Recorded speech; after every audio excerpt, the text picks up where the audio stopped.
Halo semuanya, kembali lagi bersama dengan gua sendiri di channel Alvaro Story, di mana tempat kalian menemukan kasus-kasus menarik pastinya. Oke, jadi di video kali ini kita akan pergi ke Jepang untuk menyelidiki kasus lama, yang katanya kasus ini cukup menghebohkan di masanya. Dan ini juga salah satu kasus yang menarik menurut gua, karena kasus ini berkaitan dengan wanita PSK, yang katanya juga ada seorang wanita yang terlibat ke satu pembunuhan yang cukup mengerikan. Dan wanita tersebut juga dengan beraninya memotong alat kemaluan pasangannya untuk dijadikan sebuah kenang-kenangan. Nah, lo bayangin. Jadi, semengerikan apakah kasus ini? Tapi sebelum gua mulai, jangan lupa subrek, dan kalau ada kasus-kasus yang menarik menurut kalian, jangan lupa tulis di kolom komentar di bawah. Nanti pasti bakalan gua bahas di video selanjutnya. So, sekarang mari kita mulai kasusnya. Dan inilah kasus Sada Abe. 1107 Ben. Yes, sir. They have the car stopped at 10th and Grant. You might go by there first. Okay. Sada Abe, atau biasa dipanggil dengan nama Abe. Dia lahir pada tanggal 28 Mei di tahun 1905 di Kanda, yang bertepatan di sekitar wilayah Tokyo, Jepang. Yang mana sebagian kita tahu Tokyo ini juga merupakan sebuah kota yang sangat ikonik yang ada di Jepang pastinya.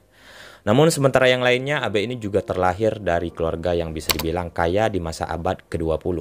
Dan selain itu, di masa kecilnya, Abe ini juga sering dimanjakan oleh ibunya yang sangat berlebihan, sehingga membuatnya menjadi anak yang cukup bandel dibandingkan anak-anak di usianya di masa itu. Dan selagi pun dia melakukan berbagai kesalahan, ibunya tidak pernah memarahinya atau menegurnya. Ya, bisa dibilang ibu Abe ini tidak begitu kejam lah dibandingkan ibu-ibu yang biasa pada umumnya. Nah, pada usia 15 tahun, Abe ini mulai mengenal pergaulan bebas dan hal-hal yang berbaur tidak baik. Dan di usia itu juga, karena pergaulan bebas tersebut, Abe tiba-tiba diperkeos oleh seseorang yang diduga kenalannya. Lalu setelah diperkeos, orang tuanya melaporkan kejadian tersebut kepada polisi untuk segera menangkap si pelaku itu. Tapi setelah kejadian itu juga, bukannya malah trauma, Abe ini malah masih tetap melakukan hal-hal bandelnya.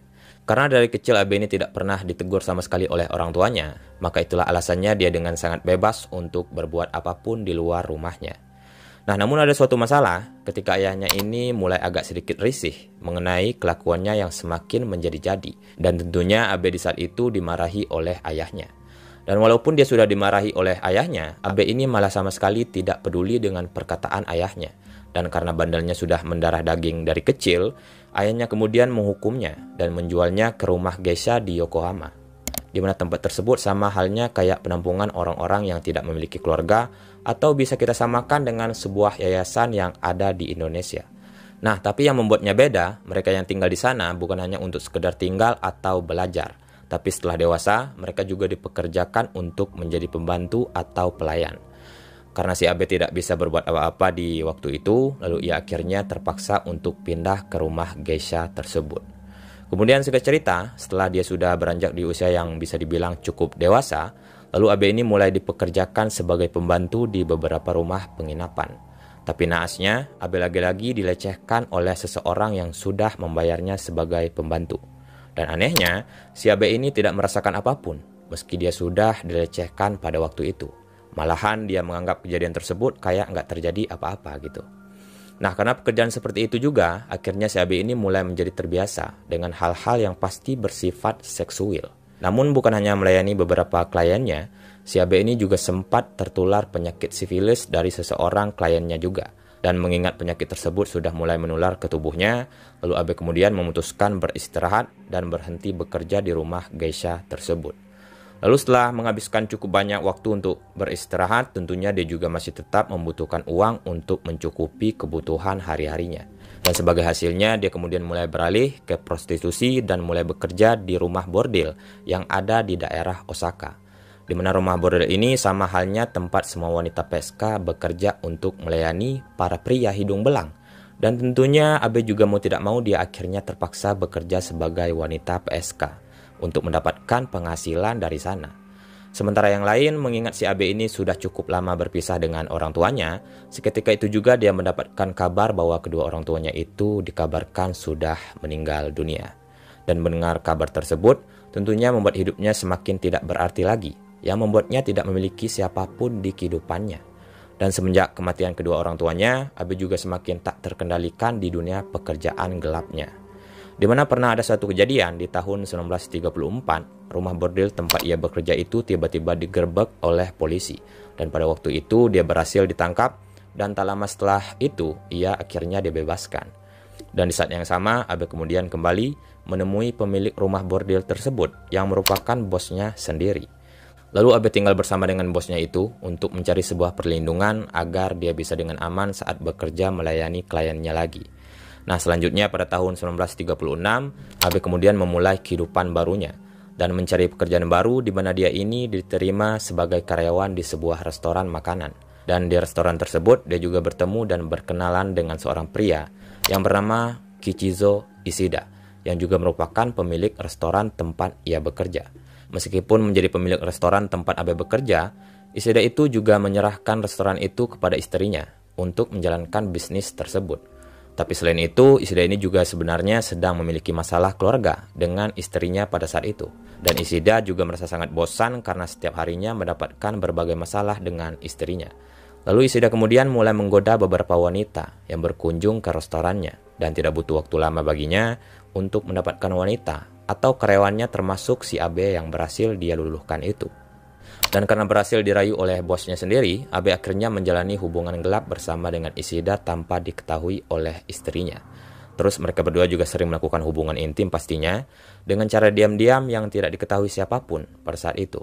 Tapi menjadi simpanannya aja, menurut Abe tidak cukup baginya. Bahkan Abe juga meminta lebih kepada Ishida untuk menjadikan dia sebagai istrinya. Namun permintaan tersebut agak bertolak belakang dengan keinginan si Abe ini, guys. Di mana Ishida itu tidak mau untuk menceraikan istrinya sendiri, mengingat bahwa istrinya adalah peran penting dalam kelanjutan bisnisnya. Lalu di saat yang sama, Abe kemudian mulai sedikit marah kepada si Ishida. Bahkan Ishida juga sudah mulai jarang ingin bertemu dengannya. Ya, bisa dibilang Ishida ini mulai menjauhi si Abe. Tentu hal tersebut membuat Abe semakin putus asa saat Ishida menjauh darinya. Dan karena sudah dikecewakan, Abe kemudian mulai kecanduan meminum alkohol yang cukup banyak. Lalu singkat cerita, Abe dengan tidak sengajanya menonton sebuah drama yang menampilkan adegan seseorang wanita geisha yang mengancam kekasihnya dengan sebuah pisau. Dan berkat tontonan tersebut, dia mulai terinspirasi untuk melakukan kepada Ishida dan akan mengancamnya agar dia bisa menjadikan si Abe ini sebagai istrinya yang seutuhnya. Karena memiliki tekad yang kuat, Abe akhirnya membeli satu pisau dapur yang agak besar dan berniat untuk mengancam Ishida dengan pisau itu saat mereka bertemu lagi. Dan pada saat mereka bertemu, Ishida membawanya ke sebuah penginapan agar mereka bisa melakukan hubungan intim yang selama ini sering mereka lakukan. Dan setelah 2 hari mereka melakukan hubungan intim, Abe tiba-tiba melepaskan pakaian kimononya dan mulai mencekik Ishida sampai dia tidak bernapas dan meninggal di tempat penginapan tersebut. Lalu setelah mengetahui Ishida sudah tidak bernyawa, di saat itulah Abe ini memotong alat kelaminnya dan meninggalkan penginapan itu pada pukul 8 pagi di keesokan harinya. Karena karyawan yang bekerja di tempat penginapan itu melihat Abe pergi dari sana, mereka kemudian pergi ke kamar penginapan tersebut untuk membersihkan ruangan itu. Namun pada saat mereka ingin membersihkan, di saat yang sama, mereka menemukan mayat yang sudah dimutilasi. Yang tergeletak dan tidak lain tidak bukan ialah mayat si Ishida. Dan semenjak penemuan mayat Ishida, barulah dilakukan perburuan terhadap Abe yang diduga sudah membunuh kekasihnya. Bahkan polisi juga bekerja sama dengan media agar bisa mendapatkan informasi mengenai keberadaannya. Dan sedangkan Abe yang sedang bersembunyi di sebuah hotel yang tidak jauh dari tempat penginapan tempat dia membunuh Ishida, dia juga tahu tentang pencariannya pada saat itu. Dan karena takut akan ditangkap, Abe juga sempat ingin merencanakan bundir di hotel tersebut. Nah, sementara informasi yang beredar, polisi akhirnya mendapatkan informasi dan berhasil melacaknya di kamar hotel tempat ia bersembunyi. Lalu polisi dengan cepatnya ke sana dan kemudian Abe berhasil ditangkap lalu menyerahkan diri ke polisi. Namun selain itu, polisi juga menemukan alat kelamin Ishida yang sudah terputus, masih terbungkus rapi di dalam sebuah sampul majalah yang ditemukan di tas tangan milik si Abe ini, guys. Lalu Abe akhirnya dibawa ke kantor polisi untuk dilakukan interogasi mendalam terkait pembunuhan Ishida. Nah, selama 8 sesi interogasi terhadap Sada Abe, di sanalah polisi melihat sedikit ada yang aneh terkait tentang pembunuhan Kichizo Ishida. Di interogasi, Abe mengatakan bahwa dia sangat mencintai Ishida dan dia juga sangat menginginkan Ishida seutuhnya untuk dirinya sendiri. Namun karena mereka bukan suami istri, dan itulah sebabnya dia berusaha untuk mendapatkan Ishida sepenuhnya. Dan karena kecemburuannya semakin berlebihan, ditambah lagi Abe tidak mau Ishida untuk mendekati wanita lain, lalu akhirnya dia membunuh Ishida di penginapan tersebut. Tapi ketika ditanya mengapa dia memotong alat kelamin Ishida, dia menjawab karena dia tidak bisa memotong bagian kepala atau tubuh Ishida. Jadi yang menurutnya lebih berkesan, Abe kemudian memotong alat kelamin Ishida lalu membawanya pergi dari sana. Dan karena pengakuannya sudah jelas, Abe akhirnya ditetapkan sebagai tersangka pembunuhan Ishida. Lalu pada tanggal 25 November di tahun 1936, Sada Abe kemudian dilanjutkan atas hukumannya di persidangan. Bahkan persidangan Abe juga menuai banyak publik yang ingin sekali mengetahui apa yang sebenarnya terjadi di kasus pembunuhan itu. Dan masyarakat yang ada di sana juga berbondong-bondong untuk menyaksikan proses persidangannya. Nah, seketika Sada Abe mengaku bersalah atas tuduhan terhadapnya, di persidangan itu juga banyak saksi yang dipanggil untuk memberikan kebenaran atas kasus pembunuhan itu. Bahkan alat kelamin Ishida yang terputus juga dihadirkan sebagai bukti di persidangan tersebut. Sedangkan pada sisi lain, Abe ini juga sangat berharap akan mendapatkan hukuman mati agar ia bisa mengikuti jejak Ishida. Tapi para jaksa kemudian menuntut untuk memberikan hukuman 10 tahun kepada si Abe.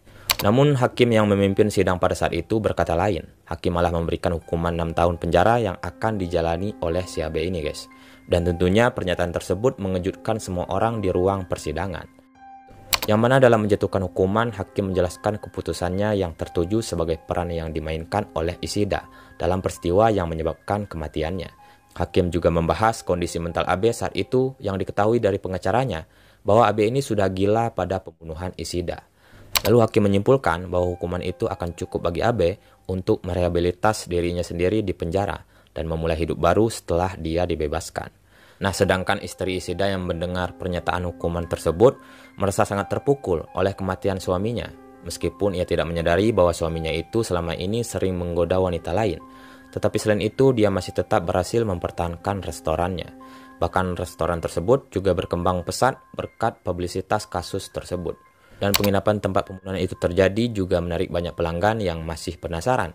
Secara khusus memesan dan meminta kamar itu untuk melihat di setiap sudut kamar tempat Ishida meninggal. Nah, walaupun Abe ditetapkan menjalani hukuman yang masih bisa dibilang cukup ringan dan tidak adil, Abe juga mendapatkan keringanan setelah dia dipenjara. Karena Abe ini dianggap sebagai tahanan yang baik dan patuh. Lalu hukumannya kemudian diringankan dan ia dibebaskan pada tanggal 10 November di tahun 1940. Namun sayangnya, berkat kasus itu juga membuatnya masih tetap menjadi sorotan publik selama sisa hidupnya. Dan karena ia keluar dari penjara tanpa penghasilan apapun, ia kemudian tinggal bersama dengan saudara perempuannya dan saudara iparnya untuk sementara waktu. Tetapi jatah makanan di masa perang pada waktu itu bisa dibilang cukup susah, Abe kemudian terpaksa untuk menghidupi dirinya sendiri. Dan di luar rumah, Abe juga menggunakan nama samaran dengan nama Yoshi Masako, di mana ia bekerja sebagai pembantu tetapi dipecat ketika majikannya mengetahui identitas aslinya. Lalu setelah bertahun-tahun hidup dalam tekanan media, Abe kemudian berhasil menghilangkan identitasnya yang tidak diketahui sampai saat ini. Meskipun menghilang, ketertarikan pada kasus Abe pastinya tidak akan pernah hilang di mata publik khususnya. Bahkan kehidupannya telah menjadi subjek buku novel dan beberapa karya film. Yang mana film erotis klasik di tahun 1976 yang berjudul In the Rail of the Senses, yang bisa dibilang paling terkenal dari 3 film yang dibuat tentang kehidupan si Abe ini, guys. Dan buat kalian yang masih belum cukup umur, gua saranin jangan nonton yang beginian. Nanti takutnya kalian malah terinspirasi dari kisah si Abe ini, guys. Karena menurut gua, adegan yang ada di film ini juga nggak ada sensor-sensornya. Tetapi film tersebut mungkin juga dibuat untuk memperkenalkan penontonnya pada kasus aneh yang sebagian besar yang masih belum diketahui publik khususnya di luar Jepang. Jadi buat orang dewasa aja yang boleh menonton film ini. Itu pun kalau penasaran. Dan kalau nggak penasaran, mending nggak usah. Oke, mungkin segitu aja di kasus yang gue ceritakan di video kali ini. Tetaplah berpikir positif dan ambillah hikmah yang terjadi di kasus ini, agar tidak terjadi di kehidupan kita pastinya. Dan kalau kalian suka dengan kasus ini, jangan lupa subrek dan share ke teman-teman kalian. Nanti pasti bakalan gue ceritakan lagi kasus-kasus yang menarik di video selanjutnya. Oke, segitu aja dan see you next story, guys.